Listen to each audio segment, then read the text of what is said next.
దేవాంశ్ పుట్టినరోజు సందర్భంగా తిరుమల స్వామివారి సేవలో చంద్రబాబు పాల్గొంటారు. కుటుంబ సభ్యులతో కలిసి శ్రీవారిని సీఎం దర్శించుకోనున్నారు. ఒకరోజు అన్న వితరణ ఖర్చు 44 లక్షల రూపాయలను విరాళంగా సీఎం చంద్రబాబు అందించున్నారు. ఈ అంశంపై మరిన్ని అప్డేట్స్ని మా ప్రతినిధి కొండలరావు అందిస్తారు. కొండలరావు, సీఎం చంద్రబాబు నాయుడు తిరుమలకు వెళ్లనున్నట్లుగా తెలుస్తోంది, వివరాలేంటి?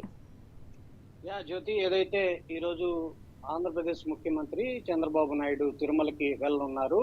ఈ రోజు సాయంత్రం ఏదైతే 3 రోజుల నుంచి ఎమ్మెల్యే ఎమ్మెల్సీలు గేమ్స్ కు సంబంధించి కూడా ఏదైతే అవార్డులు ఫంక్షన్ సాయంత్రం జరగబోతుంది. ఈ అవార్డుల ఫంక్షన్ అనంతరం కూడా సాయంత్రం నైట్ 8 గంటలకి ప్రత్యేక విమానంలో గన్నవరం నుంచి చంద్రబాబు నాయుడు కుటుంబ సభ్యులతో తిరుమలకు వెళ్ళనున్నారు.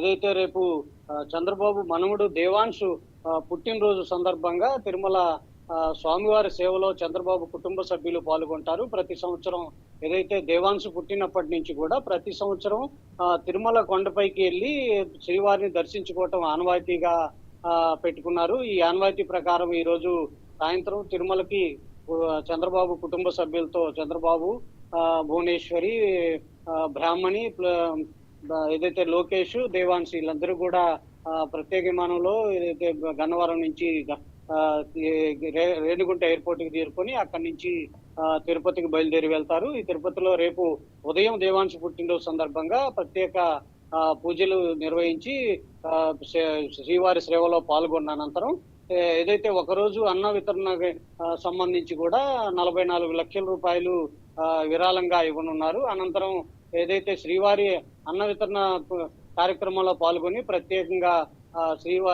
చంద్రబాబు దంపతులు కూడా భక్తులకి అన్నం వడ్డించి కార్యక్రమంలో కూడా పాల్గొన్న అనంతరం శ్రీవారికి సంబంధించి ఏదైతే తిరుమలలో జరుగుతున్న అభివృద్ధి కార్యక్రమాల్లో కావచ్చు, కొత్తగా ఎన్నికైన ఏదైతే కమిటీకి సంబంధించి కూడా మీటింగ్ ఏర్పాటు చేసి ఎలా జరుగుతుంది అనే దాని మీద, అభివృద్ధి ఎలా జరుగుతుంది అనే దాని మీద కూడా ఒక సమీక్ష నిర్వహించే అవకాశం కూడా ఉన్నట్టు తెలుస్తుంది. జ్యోతి, రైట్, థ్యాంక్ యూ కొండలరావు.